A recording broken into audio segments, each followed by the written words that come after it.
The nails had barely cooled in the wood when something invisible began ticking. It was the spring of AD 33. A quick killing on the dusty fringe of the empire, arranged to restore order, protect the tax flow, and keep Rome's boots firmly on the necks of an unstable province. The men who signed off on it, a prefect hiding behind his basin of water, priests cloaked in linen and power, a hollowed-out emperor drinking himself to death on a Mediterranean rock, told themselves the matter was closed. One more carpenter's corpse on a Judean hill. They convinced themselves they had strangled a peasant movement in its cradle. They were catastrophically wrong. What they had actually done was carve their own names into the ledger of the dead. There was no curse, no thundercloud, no divine hand reaching down from the sky. What came for them was something far colder: politics.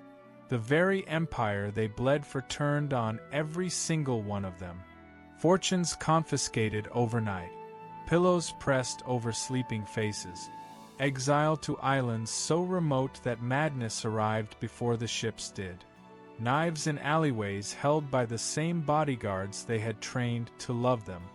The silence they bought on that Friday afternoon curdled into something monstrous, a paranoia that climbed the imperial ladder one rung at a time and strangled every man who had touched the trial. This is the quiet unraveling of the men who ran the ancient world. Not the sermon, not the legend, the geopolitical body count. There are no saints in this story. Only powerful men who believed they could outmaneuver the machine that fed them, and learned, one by one, that the machine always eats its own. To understand the slow poisoning that consumed every hand that touched the cross that morning, you need to stop looking at the wooden beams planted outside Jerusalem. You need to turn your eyes west, far west, to a jagged piece of limestone jutting out of the Mediterranean like a broken tooth. The execution in Judea in the spring of AD 33 was not a flex of Roman muscle. It was an act of pure administrative panic. Pontius Pilate did not approve the nails because he was powerful. He approved them because he was cornered. He was a glorified bureaucrat in a violent multinational corporation, and he understood something most modern managers will never understand. A bad quarterly report in the Roman Empire did not end your career. It ended your life, and the man who would be reading that report was currently hiding inside a cliffside fortress on the island of Capri, drinking watered wine and sleeping with a knife under his pillow. The Rome of AD 33 was not the Rome of marble columns and philosophy scrolls that the schoolbooks sell you. That is the Disneyland version. The real Rome was a protection racket with legions. The provinces were not subject. They were revenue streams. They existed to be bled. Judea was one of the ugliest accounts on the ledger. A strip of heat-cracked earth filled with zealots, prophets, and tax-evading peasants who refused to bow to anyone but their invisible God. It produced almost nothing of value. It consumed legions. Pilate was the regional manager of this disaster. His job description was 2 sentences long. Extract the silver. Kill the noise. He had already failed spectacularly on both fronts. He had marched imperial banners stamped with the emperor's face into the sacred city, and the population nearly tore the walls down in response. He had dipped his hand into the temple treasury to fund a public works project, and the protest that followed ended with Roman clubs shattering the skulls of unarmed Jews in the streets of Jerusalem. Pilate's file in Rome was getting thick. Every incident report was another shovel of dirt on his future grave, and every decision he made traveled on a knife's edge of delay. A dispatch leaving the docks at Caesarea Maritima could take 4 to 6 weeks to reach the imperial peninsula. The ship had to survive storms, pirates, and the brutal autumn crosswinds before unloading at Puteoli. From there, horsemen carried the wax tablets north. By the time a command returned to Judea, the facts on the ground had already mutated into something else. This lag created a specific psychological poison. You never truly knew who was running Rome on any given day. You could be loyally serving a master who had been murdered 3 weeks ago by his own cook.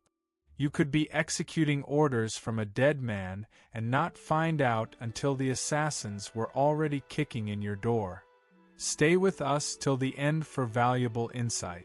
Like, subscribe, and share to support the channel. The man whose name hung over Pilate like a sword was Tiberius Caesar Augustus, 74 years old, rotting slowly in his private kingdom of stone. He had abandoned Rome itself, walked away from the Senate, walked away from the Forum. He left the greatest city on earth to the rats and the politicians and retreated to the island of Capri, where he built 12 private villas along the cliffs. The largest, Villa Jovis, perched on a sheer drop of 1,000 feet, with the sea grinding the rocks below. Only one narrow path led up to it, easy to defend with a handful of men. He installed a system of polished bronze mirrors on the cliff edge to flash coded signals to the mainland. He did not hide because he was a coward. He hid because he had already watched too many emperors die in their own bedrooms, their blood pooling on mosaic floors. He had internalized the oldest lesson of empire. The closer you are to power, the closer the knives. Tiberius was a decaying god-king. His face was a ruin of open sores, crusted skin, and peeling flesh, most likely a severe chronic skin disease that forced his physicians to pack his cheeks with stinking medicinal paste. He walked with the stiff, brittle shuffle of a man whose spine no longer trusted him. In his youth, he had been one of the finest military commanders the empire had ever produced, grinding the Germanic tribes into submission along the Rhine. But 74 years of imperial politics had whittled that sharp mind down to a single splinter of suspicion. He did not govern through speeches. He governed through the treason laws. These were called the Maestas trials, and they were written to catch anyone, for anything, at any time. A senator could be dragged from his couch at dinner because he had carried a coin bearing the emperor's face into a toilet. A nobleman was executed because he changed his tunic while standing near a marble statue of Augustus. The system ran on professional accusers called delators, informers who received a cut of the condemned man's estate as their reward. This one mechanism alone rotted the Roman aristocracy from the inside.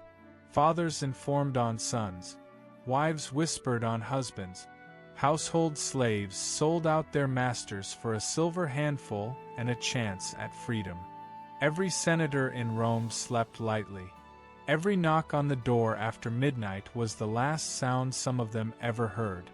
This was the specific flavor of terror that flowed downstream into Pilate's office. And Pilate was dirty in a very particular way. He had not been appointed by Tiberius directly. He had been installed by a man named Lucius Aelius Sejanus. Sejanus was the commander of the Praetorian Guard and the de facto ruler of Rome, while Tiberius rotted on Capri. Sejanus packed the provincial administration with his own loyalists, building a silent empire inside the empire. Pilate was one of his men. Pilate's ambitions, his paycheck, his future, all of it flowed through Sejanus. Then, in AD 31, 2 years before the cross went up on Golgotha, a letter reached Capri. A woman named Antonia, the mother of Germanicus, had pieced together evidence that Sejanus was preparing to remove Tiberius and take the throne himself. The emperor's response was a masterpiece of cold theater. He did not strike openly. He summoned Sejanus to the Senate on a routine morning, allowing the man to believe he was about to be granted new honors, perhaps even the tribunician power itself. Sejanus walked into the chamber smiling. A long letter from Capri was unrolled and read aloud. It meandered at first, praising and thanking, before shifting tone, and then, in a single sentence, denouncing Sejanus as a traitor. The guards turned on him within seconds. He was dragged to the Tullianum, the underground strangling cell, and garroted before nightfall. His corpse was hauled out with meat hooks, paraded through the streets, and hurled down the Gemonian stairs, where it was torn apart by a crowd and left to rot under the sun for days. Tiberius was not done. He ordered a full purge of every man connected to Sejanus. Because ancient Roman religious law forbade the execution of a virgin, the executioner was ordered to rape the man's young daughter before the cord was placed around her small throat. This was not an anomaly. This was standard procedure. This was the apparatus Pilate worked for. This was the management structure he reported into. So when the Jewish high priests, standing in the courtyard of the Antonia fortress in Jerusalem, turned to him and spoke the words, "If you release this man, you are no friend of Caesar," they were not making a theological appeal. They were driving a blade directly into his ribs. The phrase "friend of Caesar" was not a compliment. It was a formal title that indicated personal loyalty to the emperor. To publicly question a man's status as a friend of Caesar was to open a file. To open a file was to invite an audit from Capri. And an audit from Capri, for a Sejanus appointee like Pilate, meant a one-way ticket to the strangling cell. The priests understood the exact mechanism of his fear, and they pulled the lever with surgical precision. Pilate looked at the battered man standing in the dust of the courtyard. He looked at the priests gripping the political leverage. The calculation was simple and ugly. One dead preacher from a backwater town meant the paperwork stayed clean. A riot meant a letter to Capri. A letter to Capri meant a Roman executioner stepping off a ship at Caesarea Maritima with orders bearing the imperial seal. Pilate called for the basin. He washed his hands. The water did not wash his conscience, because he did not have one. The water was a signal. The transaction was complete. The nails were driven. The reports were written. The year ended. Pilate was still breathing. He believed, for a moment, that he had outmaneuvered the machine. What he had actually done was bet everything he owned on the health of a dying man 1,500 miles away. And the dying man was about to die. 4 years passed. Spring, AD 37. The imperial court finally peeled itself off the cliffs of Capri. Tiberius was 78 years old. His kidneys were failing. His breathing had become a wet, bubbling rattle. His skin hung off his bones like old curtain fabric. He was carried slowly up the Campanian coastline, trailing a caravan of physicians, political advisors, guards, and career parasites waiting for the throne to change hands. The caravan finally stopped at a sprawling villa overlooking the bay at Misenum. The walls were thick, but the real threat to the emperor was standing a few feet from his bed. The man watching Tiberius wither was Caligula.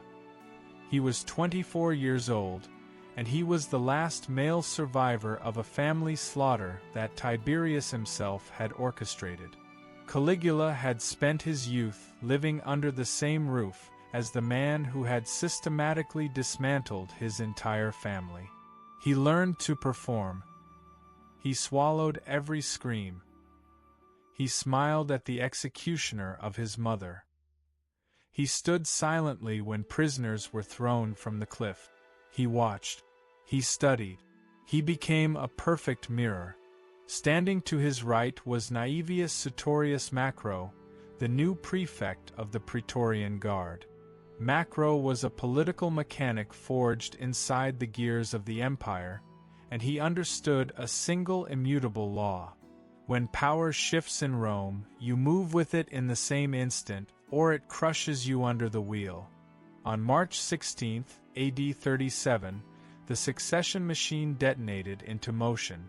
The emperor's personal physician stepped back from the bed and quietly announced that Tiberius would not survive the next 48 hours. The corridors filled with whispered orders. The imperial signet ring, the heavy gold band of absolute authority, was carefully eased off the emperor's limp finger while he slept and placed into the hand of Caligula. The courtiers dropped to their knees, shouting his name. The long, paranoid winter of Tiberius was finally ending. Then the doors of the bedchamber crashed open. A terrified slave came running into the atrium. Tiberius had opened his eyes. He was sitting up, asking for food, and demanding to know who had taken his ring. The horror of that moment lives beyond description. Celebrating the accession of a new emperor while the previous one still drew breath was a capital crime. The men who had been kissing Caligula's robe seconds earlier began physically backing away across the marble floor. Caligula stood frozen. Handing the ring back would be a confession. Tiberius would see the guilt and command Macro to open the young man's throat on the bedroom floor. Macro did not freeze. The commander ran the situation through a cold, brutal algorithm. If Tiberius recovered, every man in that hall was dead. Waiting for nature to complete its work was no longer an option. Macro walked back into the bedchamber alone. He did not greet the emperor. He did not bow. He walked to a low wooden chest, picked up a thick stack of heavy woolen blankets, and threw their full weight across the emperor's face. He planted both palms flat on the wool and pressed down with his entire mass. The killing of the most powerful man on earth was a muffled, fabric-smothered struggle. Beneath the heavy wool, the fingers of Tiberius clawed at the sheets. His brittle heels drummed against the mattress. Macro held the pressure steady for several long minutes until the legs finally fell still. When he lifted the blankets, Tiberius was slack and blue at the lips. The architect of the legal terror had been quietly smothered by his own security chief. Macro walked out and gave Caligula a single, short nod. The sealed dispatch left Misenum within hours, crossing the sea toward the province of Syria. Weeks later, the ship slid into the harbor at Caesarea Maritima. A Roman courier placed the sealed wax tablet directly into the hand of Pontius Pilate. Pilate broke the seal and read the words that rearranged his entire life. Tiberius was dead. Caligula wore the purple. The prefect of Judea felt every degree of warmth drain out of the room. The political shield that had protected his career for 10 years had just evaporated. He had crucified a provincial teacher 4 years earlier to keep a regime satisfied. That regime no longer existed. Pilate was now standing completely in the open, and the boots of new executioners were already turning east. The reckoning did not arrive on a warship from Rome. It came from an ordinary hill in Samaria called Mount Gerizim. By the winter of AD 36, the pressure inside Pilate's mind had reached a critical mass. Tiberius was still alive back then, but the political atmosphere was toxic. Pilate's survival instinct had mutated into a permanent state of hair-trigger paranoia. Every crowd was a potential riot. Every speech was a threat of treason. When a charismatic Samaritan preacher began gathering followers at the base of Mount Gerizim, claiming he would uncover ancient sacred vessels buried there by Moses, Pilate did not see a religious gathering. He saw an armed rebellion forming on his northern flank. His reaction was swift, blind, and merciless. He dispatched a massive force of heavily armed cavalry and legionary infantry to block the mountain passes. The Samaritans, mostly unarmed peasants carrying nothing but religious fervor, walked straight into a Roman meat grinder. The horsemen rode them down in the muddy valleys, the heavy iron broadswords cutting through bone and flesh without distinction. Those who survived the initial charge fled up the rocky paths, only for the infantry to corner them against the limestone cliffs. Pilate ordered the immediate execution of the ringleaders and the wealthiest men in the crowd. Their heads were hacked off and lined up along the roadsides as a lesson to the province. It was a fatal miscalculation. The Samaritans were not Jewish zealots. They were recognized citizens with distinct political rights under Roman protection, and they had a direct line of appeal to Pilate's superior, Lucius Vitellius, the governor of Syria and legate of the East. The Samaritan council sent an official delegation north to Antioch, presenting Vitellius with a detailed record of the unprovoked slaughter. Vitellius was an aristocratic heavyweight who understood the delicate balance of imperial power. He knew that an unstable frontier was a liability Rome could not afford. He looked at Pilate's file, saw the mounting pile of complaints from both Jews and Samaritans, and decided the regional manager had become too expensive to keep. In early AD 37, a military detachment from the Syrian legions arrived at the gates of Caesarea Maritima. Their commander handed Pilate a formal decree from Vitellius. It was stripped of all diplomatic politeness. Pilate was stripped of his military imperium. He was ordered to hand his office over to a low-level bureaucrat named Marcellus. The decree commanded Pilate to board a ship immediately and report directly to Rome to stand trial before the emperor for his actions. The voyage across the Mediterranean was a journey into cold dread. For 10 years, Pilate had used the fear of Tiberius to terrify others. Now that same fear was waiting for him at the end of the sea. But the machinery of history had one final twist left for him. As Pilate's ship finally cleared the Italian coast and dropped anchor at the port of Puteoli, a courier from Rome met him at the docks. The news was delivered in a whisper. Tiberius was dead. Macro had smothered him with a blanket weeks ago, and Caligula was on the throne. Pilate did not celebrate. The old system was gone, but the new one was wildly unpredictable. The trial before Tiberius was cancelled, but the political ledger was not wiped clean. Pilate vanished into the dark interior of the imperial court, a broken bureaucrat stripped of his legions, his wealth, and his authority, waiting for the new regime to decide what to do with his life. If Pilate believed that losing his command was the worst thing the empire could do to a man, he lacked the dark imagination required to survive the next 30 years. The Roman machinery didn't just break its servants, it erased them. The man who had washed his hands in a silver basin vanished into the historical fog. According to later records, he was stripped of his properties, his titles were scratched from the public stones, and he was exiled to the cold, wet frontiers of Gaul. There, far from the sun of Italy and the power of Judea, he died by his own hand, a nameless suicide on a forgotten hill. But the true, terrifying weight of the political fallout was not reserved for the Roman prefect. It was reserved for the men who had manipulated him in the temple courtyard. The high priest Joseph Caiaphas and his father-in-law Annas had believed they were playing a brilliant chess match. They had sacrificed one provincial preacher to protect the nation's survival, to save the temple, and to keep the Roman legions from burning their city to the ground. It was a calculated risk, a corporate trade-off. They convinced themselves that by cooperating with the occupiers, they could preserve their wealth and their sacred institutions forever. They were catastrophically wrong. Just months after Pilate was removed, the legate Vitellius marched his legions directly into Jerusalem.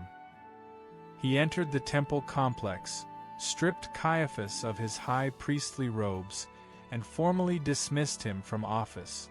The silver-tongued politician who had cornered Pilate was thrown out of his own palace like a broken tool.